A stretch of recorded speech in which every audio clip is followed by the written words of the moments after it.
Welcome to the Shifting Realities podcast. I'm your host, Julie Allison, and with me is my co-host and friend, Robert Perry. Today we're going to interview somebody with us who's called Richard Harrison.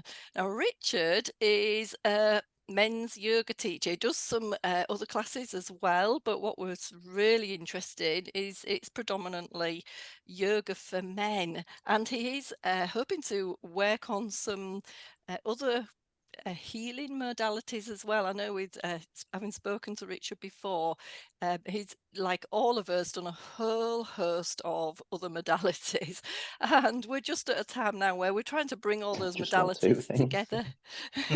One or two, yes, just like us all, 1 or 2 pages worth of if you were to put your CV in, it's 1 or 2 pages like all of us. So really excited to hear more about what Richard's got to say. So I will now pass over to Robert, who will start the questioning of Richard. Thank you, Julie, and I'm sure we'll be hearing from you during the course of this. So please do chip in when you want to. Yes, I will. So, Richard, welcome to Shifting Realities. It's great to have you. Thank you great to be here. Thank you very much. Absolutely. And we love talking to people who are on the journey we're on and somewhere else on the journey to us. Yeah. And what perhaps, is the journey? Is the journey different? Is the result the same? Is the end result the same? So it's really going to be interesting to talk to you and find out how you've come to be where you're at and kind of your vision for where you might be going as far as you know it. So just tell us quickly. I mean, you jokingly told me that your interest in alternative things started by watching Most Haunted. And yes. that's probably not a joke, is it? No. That was my first sort of foray into that. Yeah, I think many people. Previously to that, I was very much sort of anti-God. Nothing exists. This is all, it's what we see is what we are. And then, so it's probably must be about 20 years ago now. Started watching that, and from what I've heard previously, I think, what was the guy called? Derek Akora, I think he's a bit of a fake from what I can gather, but I'm still grateful because it still stirred an interest in that. Yeah, it's all learning, isn't it? It's all part of our learning process. Yeah, I think we all look for an entry level, or if we don't look for one, we just get given one. Yeah. In absolutely. your case, Derek and Yvette probably were entry into a questioning of things. Yeah. I'm being terrified at the same time. Yeah, just going from that outlook of, you can only, what you see is what you are, what you see is what you get. So there's might be something else out there. It's quite a big shift. Yeah. So here we are, 20 years later. Sorry, Richard. What's happened in those 20 years then? What's your journey been to this point? Well, I would say from the Most Haunted, I discussed this with a friend, and she decided to drag me along to see a medium.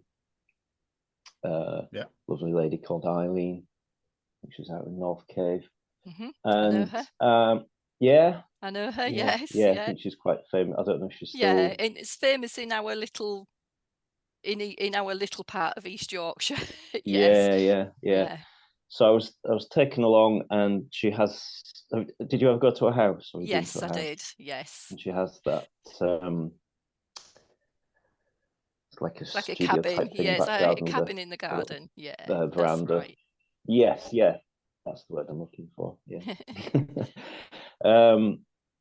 And she had a life-sized Native American, and with a wolf next to it. So my friend went in first, and I'm just sitting there, just terrified, really, wondering what's coming. And your imagination starts playing tricks, like this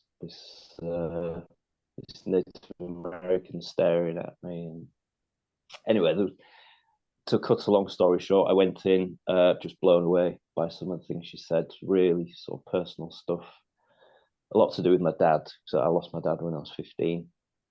So that, and then the next day from that, I was working out at Hornsey, and I just went and sat staring out to sea for just seemed like hours on end, and it just like being a complete flip. Yeah, so that's I think when the journey really got going at that point. And so you had that sort of sea change, as it were, in Hornsey. Yeah. How did you act on that? What did you start to do with your life to sort of make those changes resonate? I suppose I was starting to get interested in meditation, just and reading lots of different things, sort of into reading about Did you do angels. shamanic healing, Richard? Did you do shamanic I healing? did, yes, very briefly. I did a weekend course in London, which it was very powerful, but there's still, like, a lot of the things I've enjoyed them, but there's always seemed like there's just something missing. So I didn't really take it much further. I think it was probably prancing around in this little converted Methodist church to pretending to be an eagle was. I wasn't right there at the moment. At that Step too many at the time. Yeah. So how did yoga come into this mix? I suppose physically, I was having back problems, sciatica, and I started to do a bit of Pilates, and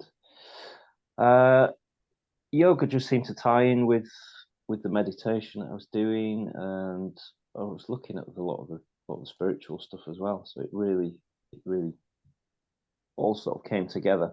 But it didn't really take off till I think it was about 2018 when I enrolled with the Isha Foundation. Sadhguru went and did his inner engineering course down and spent the weekend down in London, and that just blew me away. Some really deep stuff involved there, and of course physically the side of it as well. I just started to feel a lot better, a lot more mobile. Yeah. So from there I enrolled in. I did a couple more courses in London. Then I actually went out to India for 3 weeks. Spent 3 weeks on his ashram. That was just a phenomenal experience. It was pure vegetarian diet, no alcohol. Getting up at 5:30 every morning, following that routine through till 10 o'clock. And I came back from that just feeling I never felt so good, so flexible, so clean. Yeah. So from there, I wanted to do. I think I really decided to do the teaching then. But his 6 month, it was a 6 month training course to do the teacher training with them out in India, which wasn't feasible at the time. I'll bet. So I've trained to do the Western version of yoga. Yeah. But I do incorporate a lot of the things I learned through the Isha Foundation anyway. Okay. So how would you then sum up? I mean, I think we all have a frame of reference for yoga in our lives because it's quite prevalent. You know, we all know someone who's done yoga or we've done yoga. Yeah. And we kind of know what it is. I see it as a kind of marriage of physical exercise and spiritual exercise. Other people will come at it a different way. Yeah. What is it for you? Yeah, because you see I spoke about the westernized version. That's very much the physical and a little bit of the meditation side of it. For me, I like to try and bring that spiritual side into it as well. But really, it's just about, I suppose, about good health, peace, tranquility, finding your own way. Really, the art of knowing yourself. Yeah. Yeah. I think that's something Julie and I would both identify with, because we're always going on about the answers are all inside you. Absolutely. Within you, within your DNA. So just listen to yourself. Yeah. So I think if you can use yoga as you are to access that, that's an incredible tool. Absolutely. I think for me, that's something I have learned, is to try and learn, listen to what's inside much more. Listen to so many things, learn so many things, but I think eventually you get to a point where you almost, you don't stop looking, but you turn the camera around. Yeah. So I think that's where I'm at the moment, is trying to listen to that. Can I steal your phrase of turning the camera around, please? Because that's really astute. I really like it.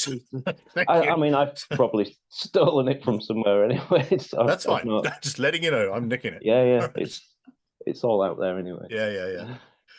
Where do you see this going? I mean, how have you got a plan in your mind as to where this yoga travel with you goes in terms of your spirituality and of others' spirituality? It's a very good question. I'm not very good at plans, to be honest. Gut feelings? Gut feelings.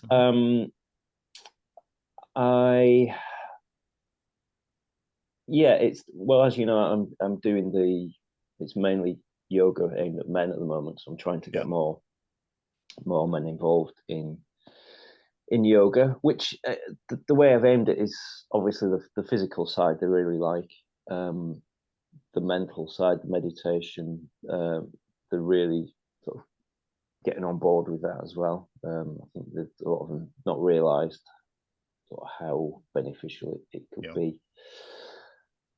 Spirituality is, I dropped a little bit in here and there. We all do. But yeah, it's not. I learned a lesson quite early on. I tried to do a mantra meditation with them, which was just repeating, "I am not the body. I'm not even the mind." And at the end of it, it was just, right, open your eyes, and they were just, what on earth was that? Right, yeah. A little bit too, taking a little bit too far. So I've learned to rein it in and sort of picture what works for them, really. All right. I mean, if there were an ideal, where would you like to see yoga in society, in this ascendant society towards what we call a new earth? Very good question. I mean, if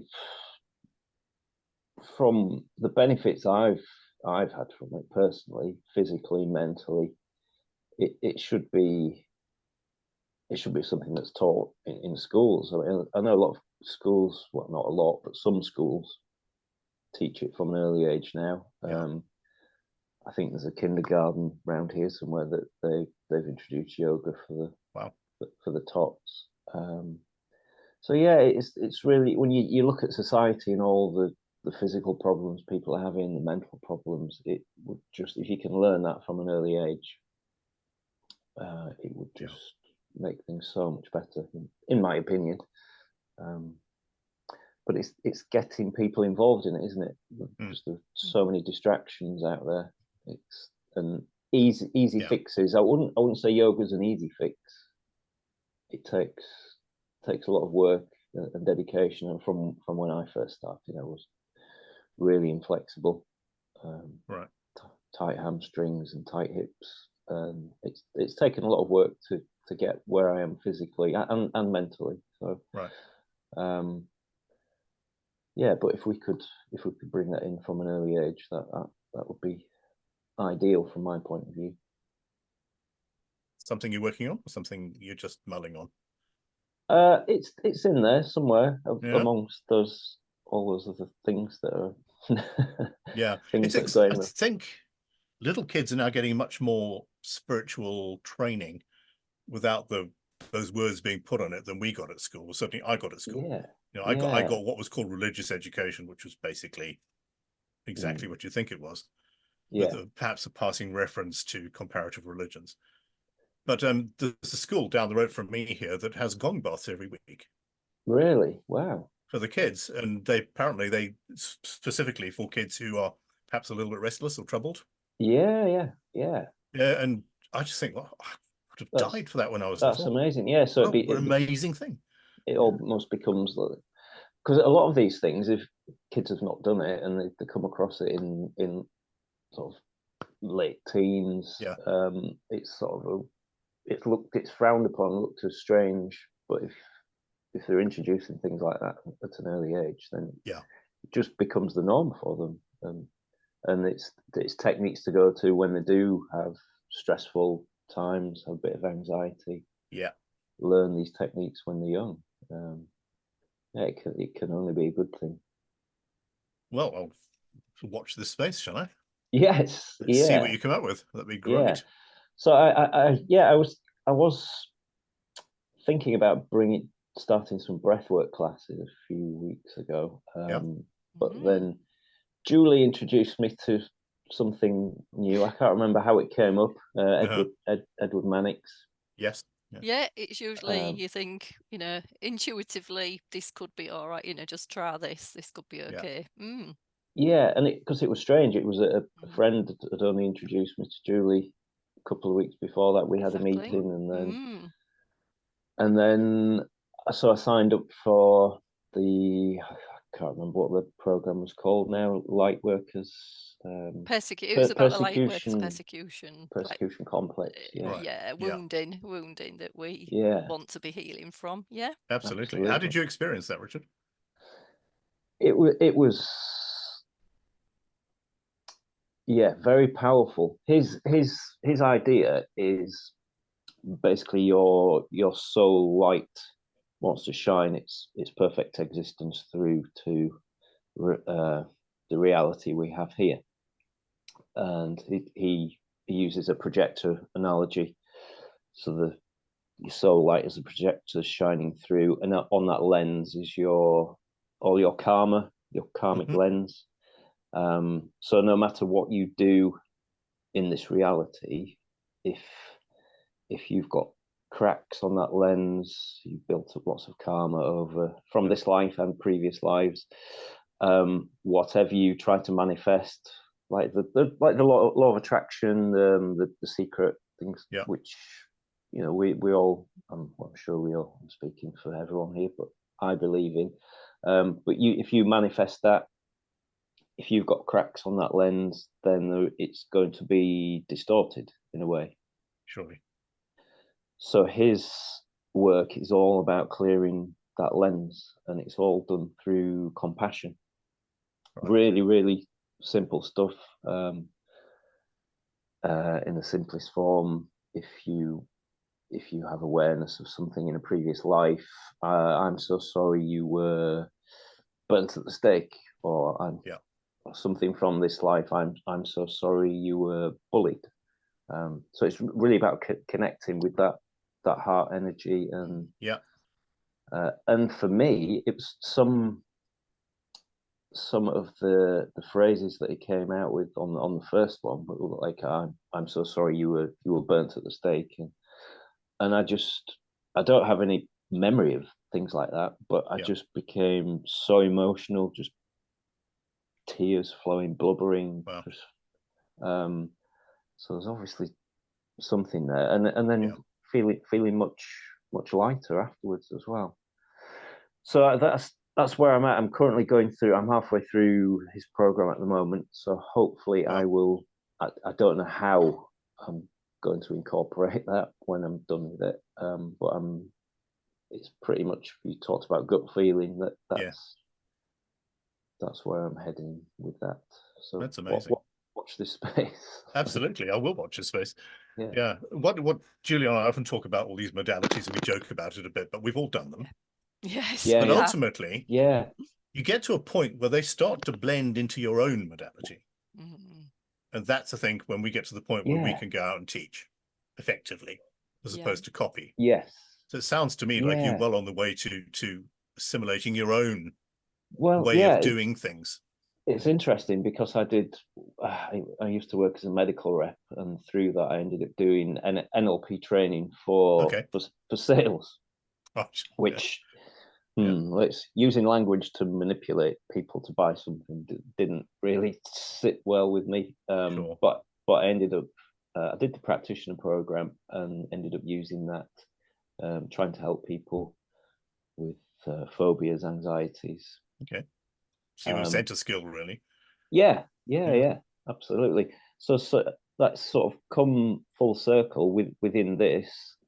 When you're trying to speak to somebody, trying to find out where the root of their problem is, a lot of the questioning is very similar to the NLP. So if somebody's having anxiety, where do you feel that anxiety? Oh, it's in my stomach. And what does that look like? Oh, I can see something whirring in the stomach. Does it have a color to it? No, it's gray. Where does that energy go to? It goes up through my throat. So the NLP was all about changing those things around, right? Reverse that circle, spin it the other way. Of course. Add a different color to it. So yeah, like you're saying, all bits we've learned in the past, you think, oh right, I've done that, moved on, that was a waste of time. But it never is. It always little bits of knowledge stick. Yeah. Then you just get to the point where you can step up to your own plate and say, right, I know this now, and I can teach you this. Or I can help you this way. Absolutely. And it's all those strands that come together, which I really find quite exciting. It feels very much like we're just putting all the pieces of the jigsaw together to bring out, as Rob said, just bringing out our basically our own modality to help others in this world. So everything that we've learned over 20, 30, 40 years, or however long we've been doing it, those little things like Rob and I did Reiki, I'm sure like everybody, I'm sure like you did, Richard. And there was always felt like we always said like, was something missing there. But it's not something missing. It's just now we're realizing you just put all the pieces together and, we'll have this beautiful, all different for us. But this new, nice, let's call it a modality, but this new way of healing for ourselves. And then we can pass that on to to our clients, etc., to other people as well. Because I think I got to the point where it's right. I'm not listening to anyone else. I'm doing everything my own way. And then you've sent me the Edward Manic stuff. It was I think it's learn both. not to say things definitively. It's but this feels it does feel different because it feels like it's not necessarily learning something new. It feels like it's just clearing a lot of stuff out that I need to clear out. Allowing me to shine my light fully.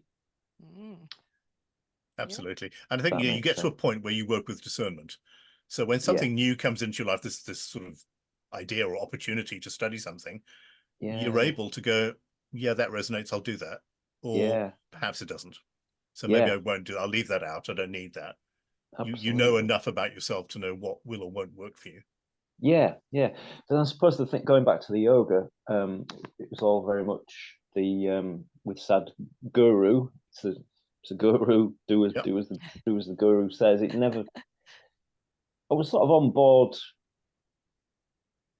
Quite not well. Let's say not fully with it.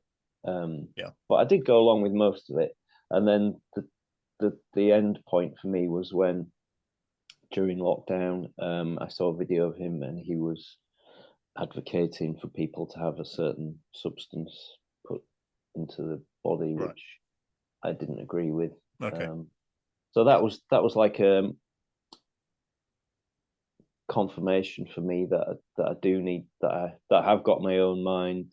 I do need to, I can judge things on the basis of what I see and hear, not just to listen definitively to what somebody else says and go along with it just because they're a guru. So like I wouldn't say to anyone, do as I do. This is what I've learned. This is my experience. See what you think of it. If it works for you, great. Absolutely, find someone else. Or look inside yourself and maybe you don't need anyone else. Absolutely. Who knows? Well, that's the ultimate goal, isn't it? Absolutely it is. Ask Julie and I, that's all we bang on about. It's We can't all do we say all the time. Please, will Yeah, you just we're go not within. nobody's a guru. You're all your own guru. Listen to the inner, your inner wisdom, and grow and grow and grow your inner wisdom. So it is about. I still, based on this information about doing birth, we do still need to have that connection and bring in what I would class as data codes. So bring in all the information from others to then discern, do I need this piece of information? Yes, no. Do I need this? And then what am I bringing out myself? What gifts have I got? Because we all have those innate gifts that were here to heal ourselves and heal other people as well. It can be physical healing, or it can be mental. We have the mental body, the emotional body. It's working through all of those as well as the spiritual body. Saying about the physical and the mental connection, but again, going back to the Edward Mannix stuff, as part of the course, you get a session with one of the master practitioners, and with her, we worked on issues around going back to losing my dad at 15. So there was I'd done a lot of work on that over the years and thought I'd dealt with it, but this really uncovered things that I hadn't dealt with. And after we'd done that, it was like I'd got a piece of me back, but also I'd had stiffness in my hip for, even though I was really flexible with doing the yoga, always had tightness in my hip and lower back on the right side. And since I've done this, that seems to have cleared. I don't have that tightness in there anymore. So we obviously store these emotions physically, so they manifest in different ways. So it's not just doing it mentally. It's all tied in together. Completely. I've had similar experience to you, that I carried an illness with me from my father's death. He died when I was 12. Right. So I took on an aspect of his illness, and I didn't get rid of it until 15 years ago. Wow. And that was through spiritual work and going, actually, I now recognize why I'm carrying this. Yeah. And it was gone in I guess 20 seconds. Yeah, it's amazing. It's just instant, isn't it? Yeah, and it stayed gone, which is just amazing. Yes. Yeah. That's because dealing with something like that, I think I'd almost masked it. Yeah, I'd convinced myself, oh well, I needed to go through that to learn this to get to where I am. But I don't think I wasn't actually dealing with the issue. Sure. I think these things come when they're ready. Yeah. And if you've traveled a parallel journey on this occasion and they've now joined, that was the time. Yeah. So let's get horribly practical here. So here I am sat at home alone, and there's Julie sat at home alone, and we fancy doing a bit of yoga without a teacher because we're just at home alone. What can we do? Can we do anything, or is it, are we risking breakages? No, I think I would encourage anyone to start yoga. There are so many. I mean, YouTube. There's just a wealth of stuff out there. Just find a good teacher. Start with the basics. Don't try standing on your head first session.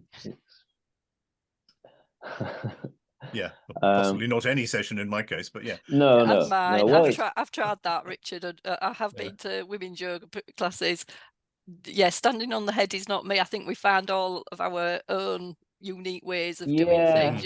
Just to be honest, it's not one that I teach. I don't think people really enjoy it. It's unless you're seriously going ahead with all, I'm going to do everything. And I think it does, it might be it might even put people off when you see, the ultimate goal is to stand on your head, and it isn't. After many years, I was still the best yoga I found was still and I don't know you'll know what to call it, but where you just got into a space, just into one pose that was a nice stretch pose, and you just worked through that stretch, and any memories that came up or anything, bring them out. I don't know what it's called. But something yoga. Could be yin. Was it yin yoga? Yeah, like something like that. Yeah, yin yoga, something like that. Yeah, I didn't know it was so simple. In one position for quite a while. That's the one. Yeah, those were my favourites actually. Where you're not really. It's really it's really nice and calming. Something simple, I think, for people, you know, just doing it at home or just starting off. I think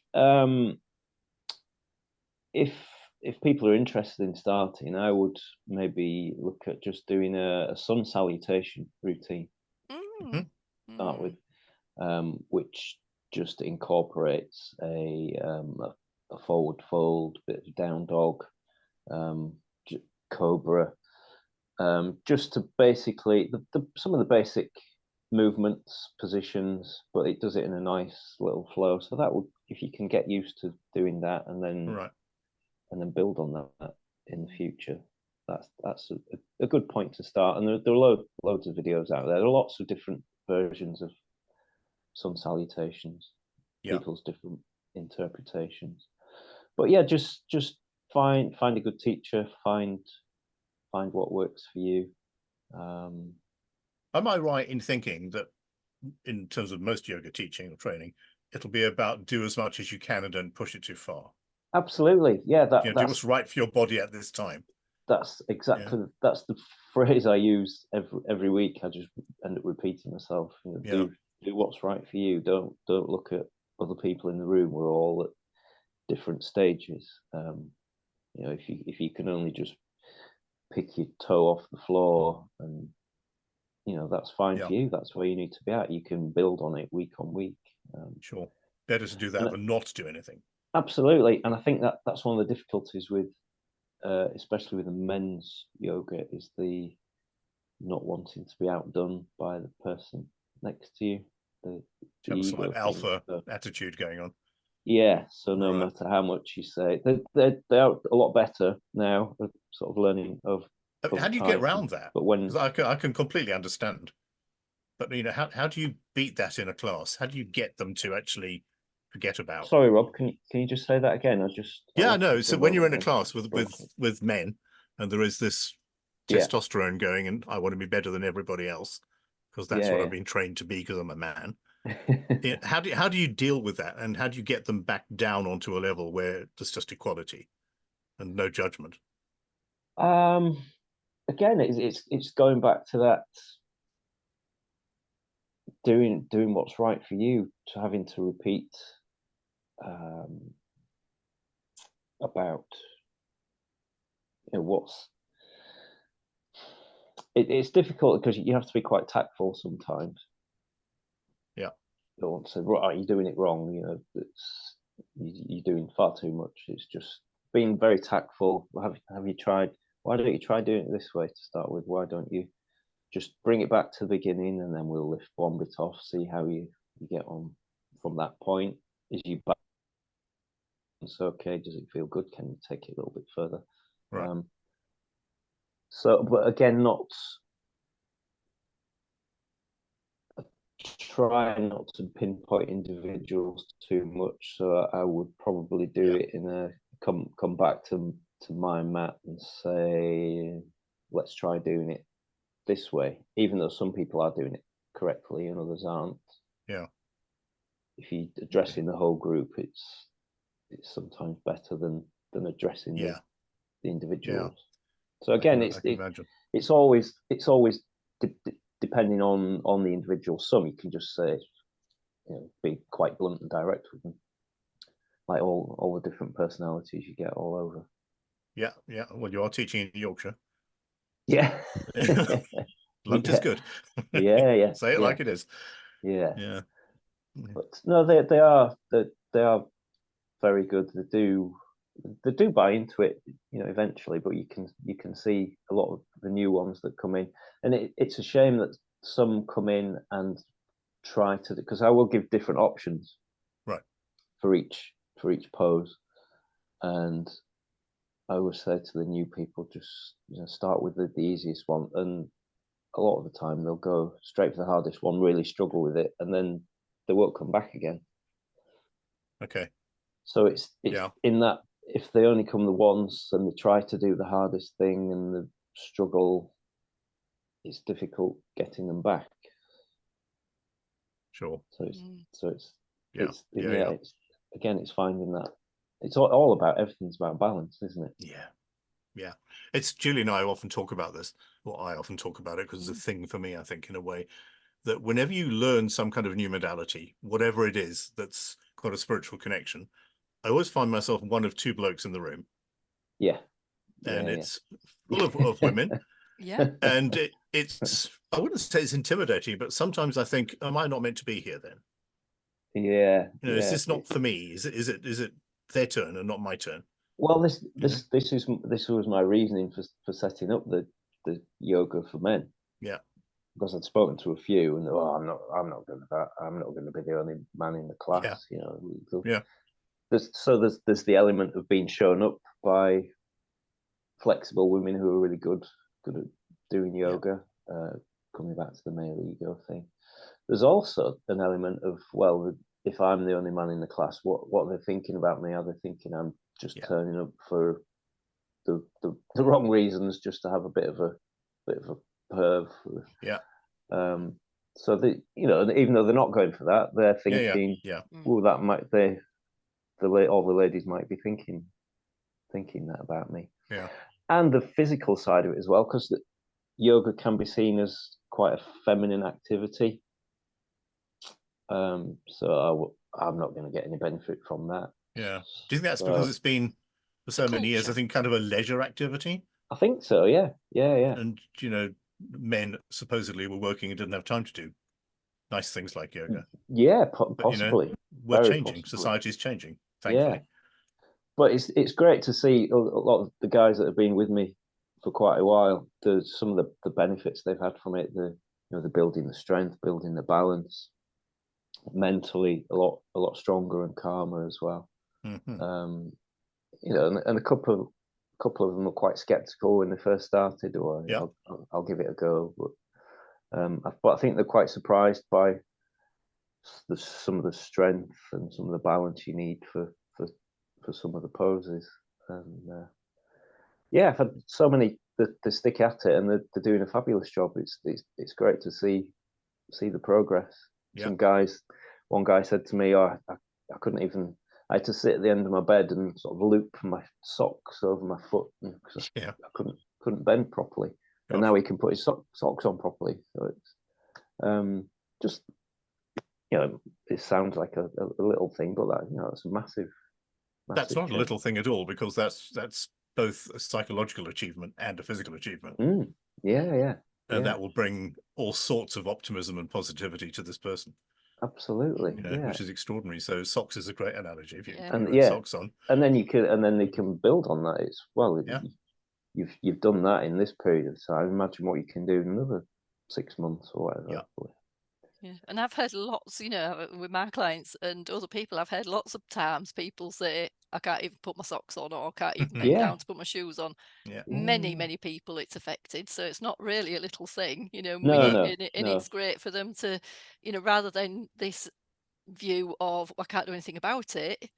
Oh, here we go. There's a solution. Here's a lovely solution to, and you're going to enjoy yourself as well at the same time. It doesn't have to be anything true, really painful. It's not painful, is it? Because if it's painful, you know that you're doing something, it's not, you're doing too much of it or whatever. And the mental side of it as well. I've had a couple that have come to me and say one plays tennis.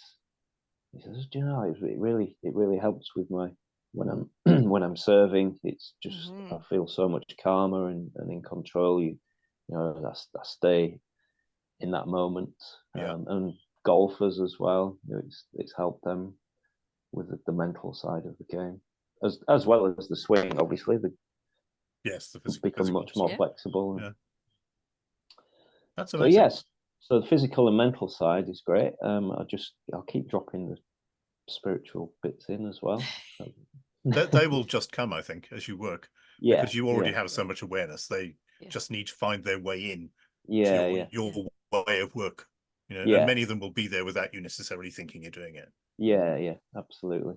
I suppose the other point with that is I do the classes are in a church hall, and when I signed up to hire the room, I did have sort of a verbal agreement that I'd leave the spiritual stuff to them, which is fair enough. It's their premises. That's absolutely, yeah. So you have to respect that. So I want to respect that. Yeah. But I can still touch on aspects of it without getting into the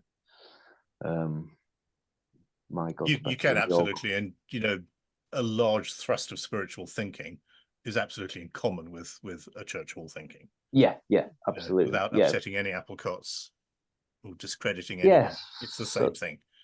Yeah, so that's the way I do it, is the themes rather than sort of, because obviously yoga's there's a lot of Hinduism in there, so rather than going down that road, it's just some of the themes, like you say, they have that commonality. All religions do. Yeah, it's we're all on the same journey, and we're all looking for the same answers. Yeah. Regardless of your path. Yeah. Richard, I think that you have just got so much to offer, and I really look forward to seeing what happens. Well, thank you very much. You and your journey, you shine an extraordinary light, and I think I get the impression you're on the tipping edge of something really quite special. Yeah. It feels that way. I mean, I had this discussion with somebody the other day about being humble. So so I've never been one to sort of blow my own trumpet. But again, if you're saying you're humble, is that your ego talking again? So again, we go into a massive debate. Yes, but you allowed your ego. That's okay. Yeah. And if you're good at something and you can do something, you can help. Yeah, I think you're absolutely entitled to stand up and say, I can do this. Yeah. And this is again where the clearing comes in through the Edward Mannix stuff. Yeah. It's being a light worker, being oppressed in the past. Yeah. Not being what's the word? Not ability, but not wanting to put yourself out there for fear of being persecuted. Absolutely. Yeah. So I have a lot of that to deal with, which I'm working on. I'm getting there bit by bit. It's all getting. Honestly, every practitioner has that fear at some point. Yeah. It took Julie and I a leap of faith to start a podcast. Definitely. And 7 months later, we're still at it weekly. Yeah. And we keep thinking, how many more hours have we got? Because we just have ideas. So much. Once you make a start on this thing of, I've got to tell people this. That's all it is. It's just, it's like for you as well, Richard, isn't it? You've got to, the things that you say, and we can see it coming, all emanating out of you now. It's not about it's no longer time for us all to keep very, very small and not tell people about all these beautiful things that are going to come, that are helping us all heal in every way. It's time for us all to step up and and step out and tell people in whatever with all our unique gifts. And I think I can see you, Richard, even though I've not known you for very long. It feels like, I'm sure with souls and our souls contracts, with all of us somewhere, we've all met each other before, and we're just remembering it. And it's time for us all to help. The bit of helping each other is to bring everything out and tell the world, here we are, and we're here to help. Here to help. And absolutely, so, we have to get our egos in check, like everybody else, and say, do you know what? Maybe it's we don't need to be persecuted any longer, and heal those wounds. And that's why these things are coming up over and over again in many disguises, isn't it? Many guises, I mean. Yeah. It does feel like a big coming together right now. It is. I suppose it's no coincidence that I've just got involved with this thing, which involves a lot of clearing. It's almost like saying, right, you need to dump all that now and do what you're here. Do what you let's get on with it. Richard, it's all like this. You get on with it, and that's that's what my guides are telling me. My soul, my intuition is telling me, and that's like all of us as well. It's like no longer time to hide under the covers, and we've got to get out there. And it's getting there. We've still got bits to go, but of healing and whatever else, and clearing. But every time, I don't know if you know, Richard, or feel it, every time you clear something, something comes in and you feel so much better telling the world who you are. Yeah, Yeah. I suppose there's been a lot of frustration, sort of knowing you have sort of certain abilities to help people, and you're here to do something, but almost like being invisible for quite a not while. seen and heard. Yeah. But those wounds are going now for all of us. Yeah. Oh yeah. We'll get in there. Absolutely. It's I can feel it confidence wise. Speaking about these things. You know, in the years gone by, it would be sort of, when you're bringing these things up, it's almost like a whisper out the corner of your mouth. Now it's like, it's surprising what people now. It's surprising what people now are ready to hear. You know, they're ready to listen and hear. It amazes me when I start talking now to when I did it 10 years ago. And of course, you know, we know a lot more now ourselves than 10 years ago, but people are more ready to, you know, to think, is there something else, you know, that we need to do now than what we're doing in the world, you know, what we've been doing. So and it's really exciting where it's going to go as well. Isn't it? Really exciting. So exciting. Well, I think we should wrap there with thanks to you, Richard.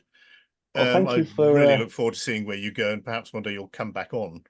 And absolutely. Tell us how your journey's going. We'll see how this has evolved. Absolutely. And in the meantime, of course, when we post this, we'll put your contact details underneath so people can reach you. Thank you very much. Yes, open to anybody wants to get in touch, talk about anything. Well, within reason. No limits, no barriers. But no. But thanks for hosting today. It's been real pleasure. Real enjoyed. It's been lovely to talk to you. Thank you very much. And easy to talk to you. Thank you very much. Yeah, the pleasure's ours, Richard. Yeah, lovely. So we'll put all Richard's details of how to contact him in the description below. So we'll see you soon. Bye for now. Thank you. Bye-bye. Bye now.